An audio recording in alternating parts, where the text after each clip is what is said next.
السلام علیکم ورحمۃ اللہ وبرکاتہ۔ ناظرین، نیپال کے حالات سے آپ واقف ہوں گے۔ کس طریقے سے ایک سیلاب کے قہر نے پورے نیپال کو تباہ و برباد کر دیا۔ آپ اس ویڈیو میں دیکھیں کس طریقے سے پانی کا بہاؤ ہے اور اس کے سامنے مندر، مسجد، بڑی بڑی بلڈنگیں، بڑی بڑی عمارتیں، بہت چوڑی سڑکیں، پل پلیہ تمام کو بہا کر لے کر جا رہا ہے۔ غور کریں، یقیناً یہ قدرت کا عذاب ہی میں کہہ سکتا ہوں۔ اور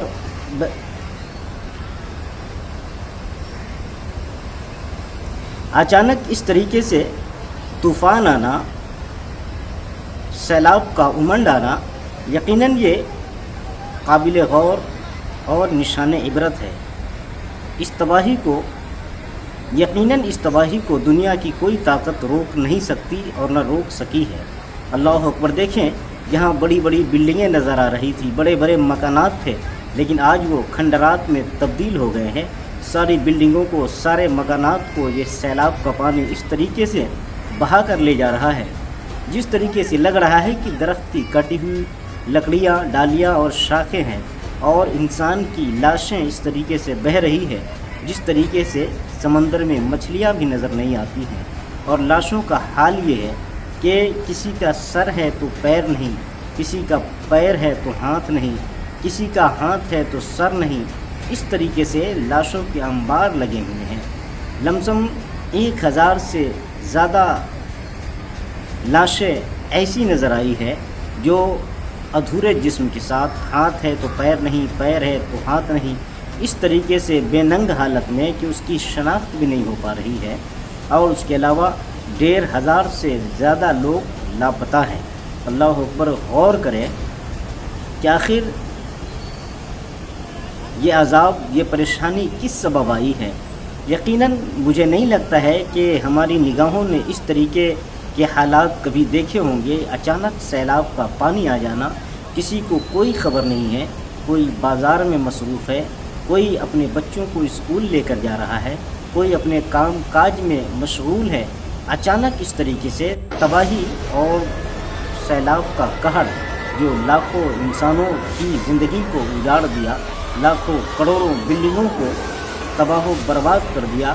آپ دیکھ رہے ہیں کہ کس طریقے سے زمین پھٹ رہی ہے اور بڑی بڑی بلڈنگیں زمین دوز ہو رہی ہے۔ اللہ اکبر! اس طریقے سے پانی کا قہر یہ ایک قیامت کے منظر سے کم نہیں ہے۔ غور کرے، دیکھ کر بڑا افسوس ہوتا ہے، بہت حیرت اور تعجب میں پڑ جاتے ہیں کہ کس طریقے سے یہ تباہی آئی ہے۔ اور تعجب کی بات تو یہ ہے کہ نیپال کا وہ حصہ ہے جو چائنا کے بارڈر سے اٹیچ میں ہے، اور یہ حالات صرف انہی حصوں میں نہیں ہیں بلکہ نیپال کے مختلف علاقوں میں یہ تباہی اور یہ قہر جاری ہے۔ یقیناً مسلسل 2 دن سے نہ جانے کس طریقے سے تباہی آئی ہے، جس کی وجہ سے انڈیا کے بھی مختلف علاقوں میں، خاص طور پر وہ حصہ جو نیپال کے بارڈر سے اٹیچ میں ہے، جیسے بہار ہے، اتر پردیش کا بھی کچھ علاقہ ہے، بنگال کا بھی کچھ علاقہ ہے، ان علاقوں میں الرٹ جاری کیا گیا ہے کہ نہ جانے کب طوفان کا قہر برپا ہو جائے۔ اب بہار کے کچھ علاقوں میں بھی اس پانی کا اثر ظاہر ہو رہا ہے۔ کئی جگہیں ایسی ہے جہاں وہ پانی سڑک کراس کر چکا ہے۔ اللہ اکبر! غور کریں، آج سے 1 مہینہ قبل نیپال کے حالات ایسے ہی بد سے بدتر ہوئے تھے۔